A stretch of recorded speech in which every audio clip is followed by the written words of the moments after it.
Hi friends, welcome to vocab with Nikunj. आज हम आपके लिए 19 अप्रैल का एडिटोरियल लेके आए हैं जिसमें ट्राई के रिकमेंडेशन पे डिस्कशन था।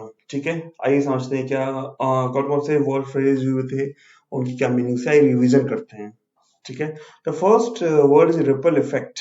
Set of words. Ripple effect क्या मतलब होता है, याद है? इसको तो हम 2-3 बार डिस्कस कर चुके हैं। याद है? कमेंट सेक्शन में लिखिए क्या मतलब होता है इसका। ठीक है, रिपल इफेक्ट का मतलब होता है the effect of an event setting off other events in an unexpected way or in unexpected areas। देखिए, इसमें एक फ्रेजल वर्ब इनबिल्ट है, सेट ऑफ।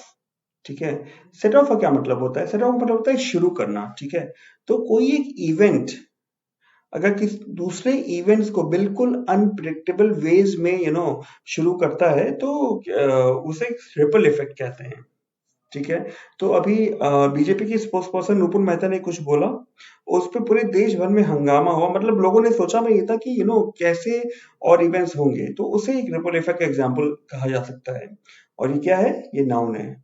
मैंने आज आपके लिए कुछ यूजेस भी लेके आए हैं, जैसे कि रिपल इफेक्ट का है, in fact the health of agriculture has a ripple effect through out the length and breadth of the rural population.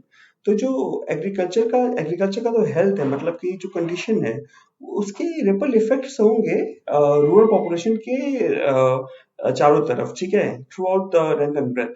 क्यों? क्योंकि अगर वो अच्छा रहेगा तभी उन्हें खाना मिलेगा, इनफैक्ट हम सबको खाना मिलेगा एंड लाइकवाइज। ठीक है, तो ये है। और उन्हें वो भी मिलेगा, क्या कहते हैं, रोजगार भी मिलेगा। आइए, नेक्स्ट वर्ड इज प्रोट्रैक्ट।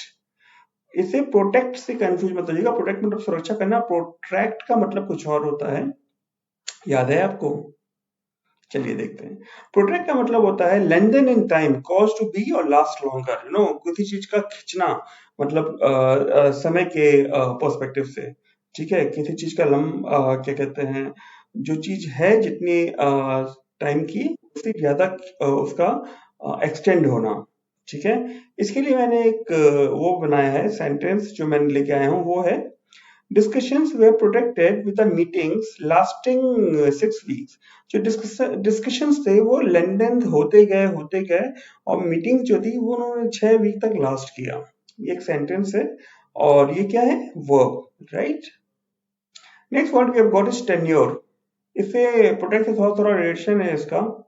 ठीक है, हल्का सा रिलेशन है, कॉमन फैक्टर है। कॉमन फैक्टर है टाइम का।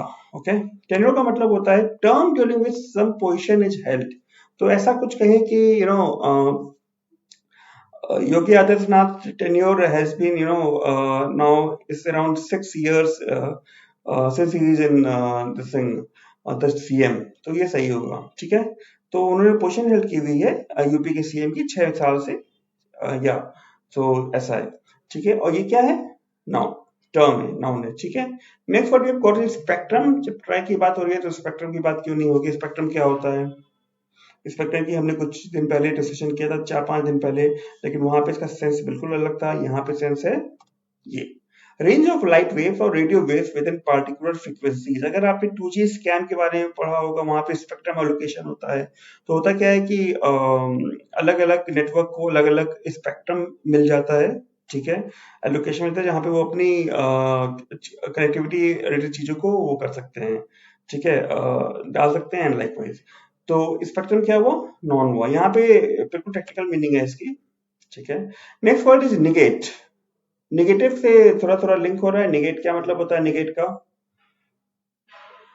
का मतलब होता है शो टू बी फॉल्स। ठीक है, गलत दिखाना। ऑलराइट, इसका मैं एक सेंटेंस लेके आया हूं।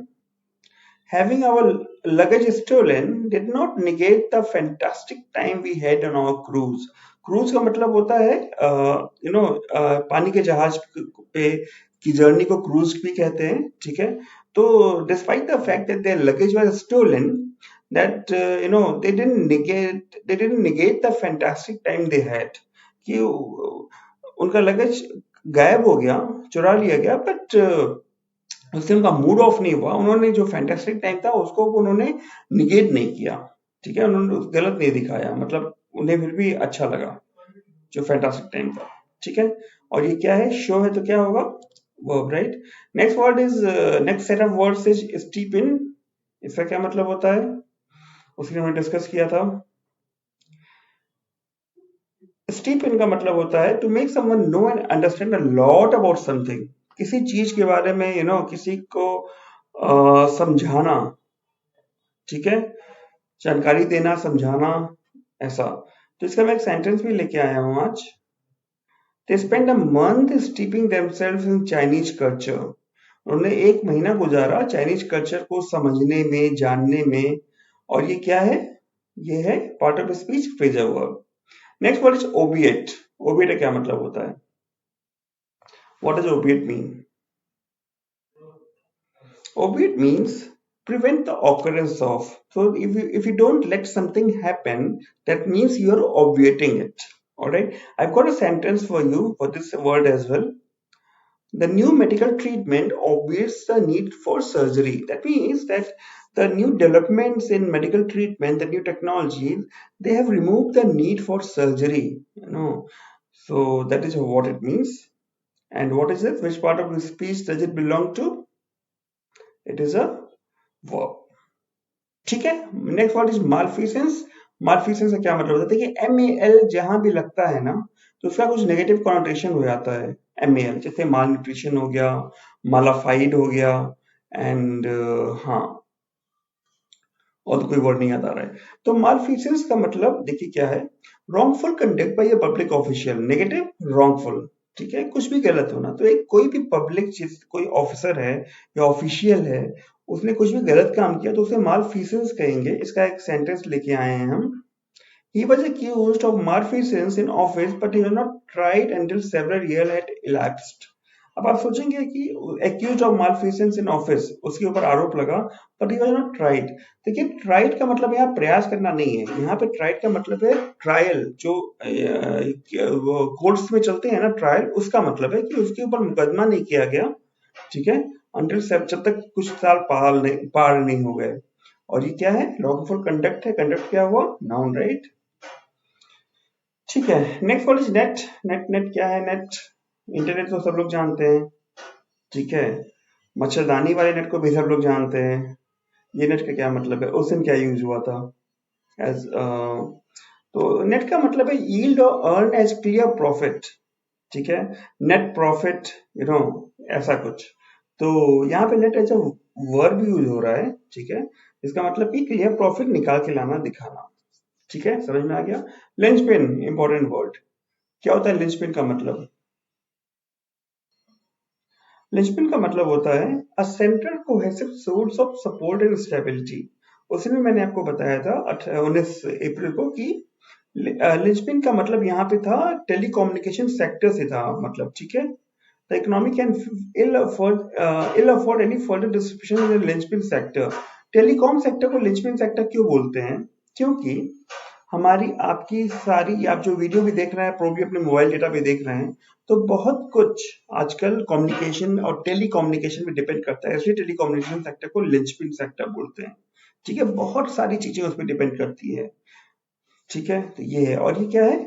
नाउन। तो ये था आज का सेशन। अगर कोई वर्ड मिस हो रहा होगा तो वीडियो दोबारा देखिएगा। I hope you enjoyed today session. I at least enjoyed, ठीक है। Thank you for watching. Bye bye.